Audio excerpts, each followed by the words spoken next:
बिस्मिल्लाहिर्रहमानिर्रहीम। Dear students, कैसे हैं आप लोग। आज का हमारा ये 24 चैप्टर का लास्ट टॉपिक है, that is factors affecting gene frequency. Topic की तरफ आने से पहले आप चैनल को सब्सक्राइब कर लें, लाइक करें और कमेंट करें। तो हम टॉपिक की तरफ आते हैं कि what are the factors that affect the process of gene frequency.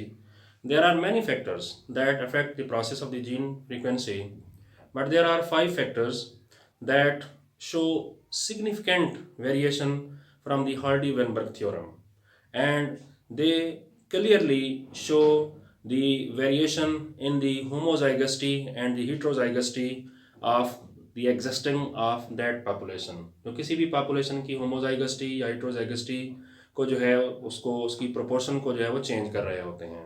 ये कौन से factors हैं?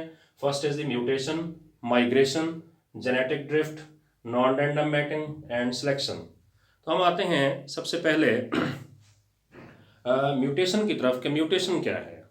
Mutation is the change in the sequence of the DNA.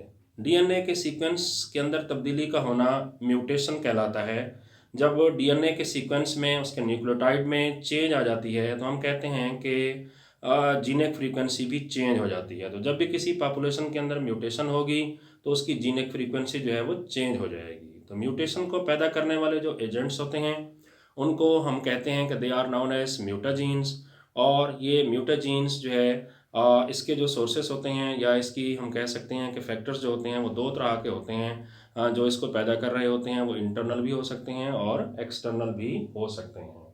Next है हमारे पास माइग्रेशन। माइग्रेशन जो है ना क्या है? Migration is the movement of the organism from one place to the other. एक जगह से जानदारों का दूसरी जगह पर माइग्रेट कर जाना जो है ये माइग्रेशन कहलाता है। तो यहाँ इसको समझने के लिए हम यहाँ पे जो है वो थोड़ा सा देखते हैं कि हमारे पास फर्ज कर लें कि ये हमारे पास एक पॉपुलेशन है, इसको हम नाम दे देते हैं ए का, और दूसरी जो हमारे पास पॉपुलेशन है उसको हम नाम देते हैं बी का। अब होता यह है कि इस ए पॉपुलेशन के जो इंडिविजुअल्स हैं वो इंडिविजुअल्स माइग्रेट कर जाते हैं इधर बी जो है ना पॉपुलेशन में। हम सपोज कर लेते हैं कि यहाँ पे दरमियान में ये एक जियोग्राफिकल जो है वो डिस्ट्रीब्यूशन है। यहाँ पे इस जियोग्राफिकल डिस्ट्रीब्यूशन को क्रॉस करके ये इंडिविजुअल जो है वो बी के अंदर आ गए। जब ये बी के अंदर आएंगे तो डेफिनेट बात है यहाँ पे आकर ये रिप्रोडक्शन करेंगे, रिप्रोड्यूस होंगे। जब ये रिप्रोड्यूस होंगे तो फिर इसकी जो जीनिक फ्रीक्वेंसी होगी वो चेंज हो जाएगी। तो इस लिहाज से जीनिक फ्रीक्वेंसी इनकी चेंज हो गई जब ये एक जो है ना इलाके से दूसरे इलाके की तरफ जो है आए और दरमियान में एक डिस्ट्रीब्यूशन है। अब दोबारा जो है ना यही जो हैं इंडिविजुअल्स हम कहते हैं कि ये आएंगे दोबारा जो है ना यहाँ इस ए के अंदर। अब बी में इनके जो है ना वो हम कहते हमने कहा था कि इनके जीन्स जो है ना यहाँ पे चेंज हो गए। अब ये चेंज्ड जीन्स दोबारा जो है जब ये ए में आएंगे तो यहाँ पे भी आके जब ये रिप्रोडक्शन करेंगे तो यहाँ पे भी इस पॉपुलेशन की जो जीनिक फ्रीक्वेंसी होगी उसको भी ये चेंज कर देंगे। तो इस लिहाज से migration is the potential agent of a change in the genic frequency of the population. ये जो है ना एक पोटेंशियल एजेंट होता है किसी भी तब्दीली का। यहाँ पे हमने देखा है कि इस तरफ जो है ना मूवमेंट हुई ऑर्गेनिजम्स की, फिर इस तरफ जो है मूवमेंट हुई। यहाँ पे जो ये मूवमेंट होती है इसको हम नाम देते हैं यहाँ पे ये इमिग्रेशन का। ये इमिग्रेशन जो है ये हुई, और फिर यहाँ पे जो ये मूवमेंट हुई इसको हम नाम देते हैं एमिग्रेशन। ये जो है ना वर्ड ये यूज होते हैं अक्सर उस वक्त जब हम कहते हैं सपोज हमारे मुल्क में से कोई एक आदमी जो है वो अमेरिका गया, बरतानिया, सऊदी अरब गया, तो वहाँ पे जो है ना जब वो जाएगा तो वो प्रोसेस एमिग्रेशन होगा, और जब वो वापस दोबारा अपने मुल्क में आएगा तो उसको हम एमिग्रेशन का नाम देंगे। सिमिलर जो है ना ये होता है कि जब जानदार एक इलाके से दूसरे में चले जाते हैं तो ये एमिग्रेशन भी शो करते हैं और इमिग्रेशन भी जो है ना ये शो करते हैं। नेक्स्ट हम आ जाते हैं जेनेटिक ड्रिफ्ट की जानिब कि ये क्या है। Genetic drift is the change in the allelic frequency of allele, change in the frequency of the allele।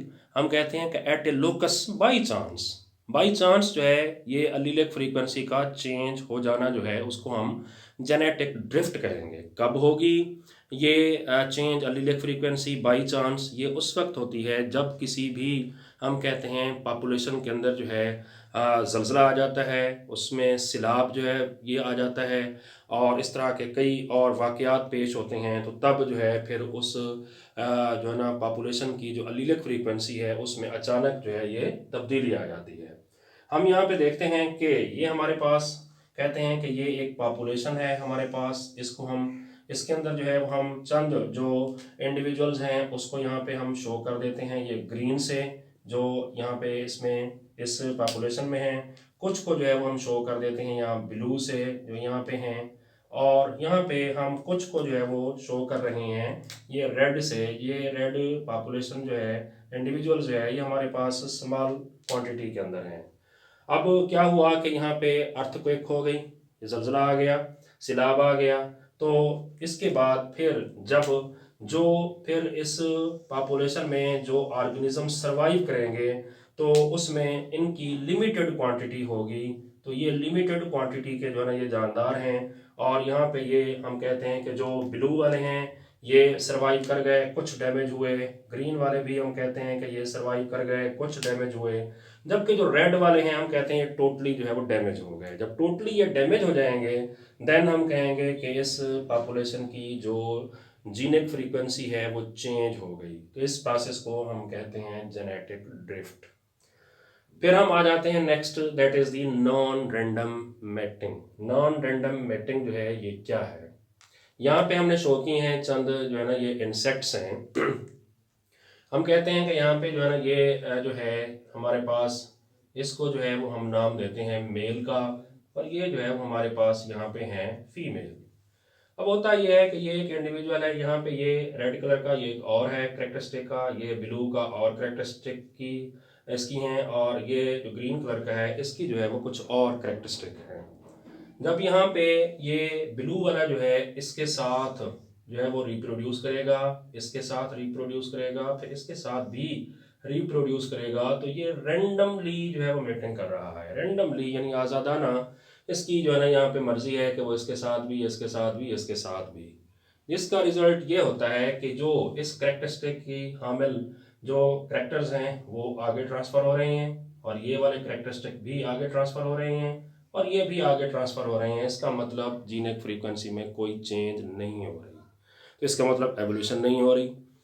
अब जो है ना होता ये है कि अगर सिर्फ इस करेक्टरिस्टिक की हामिल जो है ये ट्रेट्स जो हैं या ये स्पीशीज जो हैं इनको जो है वो अलाउ करवाया जाए कि ये आपस में रिप्रोड्यूस हों, सिर्फ यही इस करेक्टरिस्टिक की हामिल, देन क्या होगा, यही करेक्टरिस्टिक सिर्फ आगे जो है वो चलेंगी, तो आगे जब ये करेक्टरिस्टिक चलेंगी तो हम कहते हैं कि जो होमो जो है जाइगस्टी इसका जो चांस होगा वो ज़्यादा होगा, होमोजाइगस इंडिविजुअल पैदा होंगे एक ही करेक्टर के, जो हीट्रोजाइगस्टी का चांस होगा वो यहाँ पे रिड्यूस्ड होगा, वो कम होगा। और फिर जो है ना ये वाले तो बिल्कुल ही नहीं होंगे, जब ये वाले नहीं होंगे इस तरह करेक्टर के हामिल ये वाले, तो हम कहते हैं कि यहाँ पे क्या हो गया कि फ्रीक्वेंसी जो है जीन की वो चेंज हो गई है, तो इसको आप कहते हैं non random mating. Non random mating यहाँ पे हो रही है, और फिर जो है ना जो इसकी जीनिक फ्रीक्वेंसी को जो है वो चेंज कर रही है यहाँ पे। नेक्स्ट हमारे पास लास्ट फैक्टर है दैट इज सिलेक्शन।